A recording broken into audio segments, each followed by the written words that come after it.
Hey guys, welcome back to Swimming Against the Current. So I just wanted to make a very quick video talking about homeschooling and how your homeschool is going to look very unique to you. And so while looking at other people's homeschool and how they structure their day or what curriculum they use is really helpful when you're starting out, and it's helpful to kind of get an idea of the different curriculums that are out there.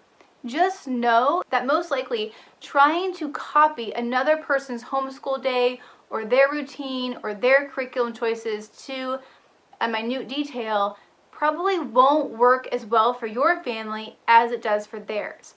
And so in this video, I just want to give you a little bit of chit chat about choosing curriculum, looking at other people's life, just giving you some encouragement that your homeschool is going to look uniquely yours.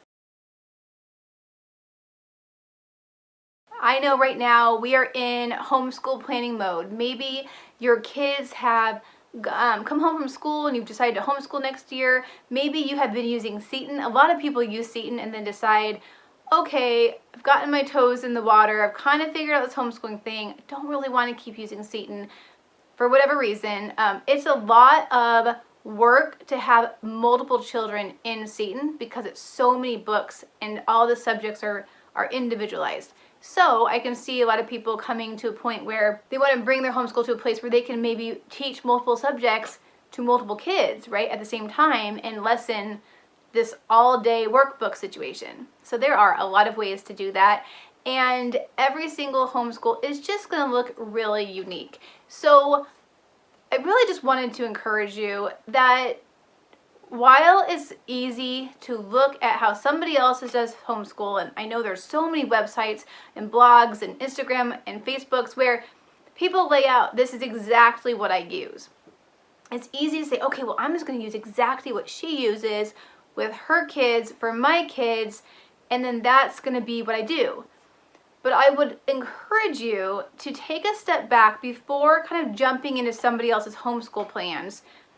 And look at your bigger picture, look at your children, look at their strengths and their weaknesses, look at what you want to focus on. Perhaps take a pause and read the book Teaching from Rest by Sarah Mackenzie. I'm going to be talking more about that book in detail soon, but I would highly suggest everybody read it over the summer, especially if you're in kind of a homeschool flux where you're moving from one type of homeschooling and you want to try a different kind. But I just want you to understand that your children and you are all so unique that perhaps one person does all these really cool science experiments and that looks so beautiful and so cool for their family. But say you're not somebody who really likes having all that stuff in the house, and maybe that's just not really your thing. You're not really a hands-on person. Maybe you're more an intellectual person.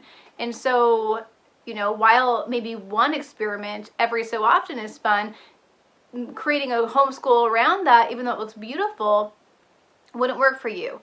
Or I know somebody who has a beautiful homeschool, and I've actually put her link down below to her YouTube, but she does so much watercolors, and I want my kids to sit around and paint and talk about scripture and do all the things together in this beautiful, like, very visual way. But I'm not a fine arts person. The most fine arts I get is like cross stitching or piano, which I don't know if you would even call those fine arts, but it's just not my strength. So while I could do everything she does and force myself kind of into her box, it's better, or I've found over the years that it's better for me to say, okay, where are my strengths? How can I most easily and with the least resistance teach my children? And then I will fill in the gaps with, the crafts or whatever it is that they want. But the majority of the school being more something that works for me.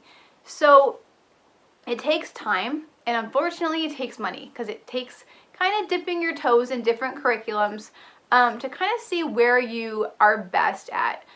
There is, as always, the ideal self and the true self, and we want to make sure, especially in our homeschooling, that we're really focused on who we truly are, because we are beautifully and wonderfully made, and wanting to be somebody else is actually kind of snubbing your nose at all the gifts that God has given you. So your homeschool is going to look uniquely you, uniquely your family. And so while it's totally cool to like look at how other people do it, get ideas, get book suggestions, kind of get an idea of what it looks like, every single homeschool is going to be so unique to that family. And that is what makes homeschooling beautiful.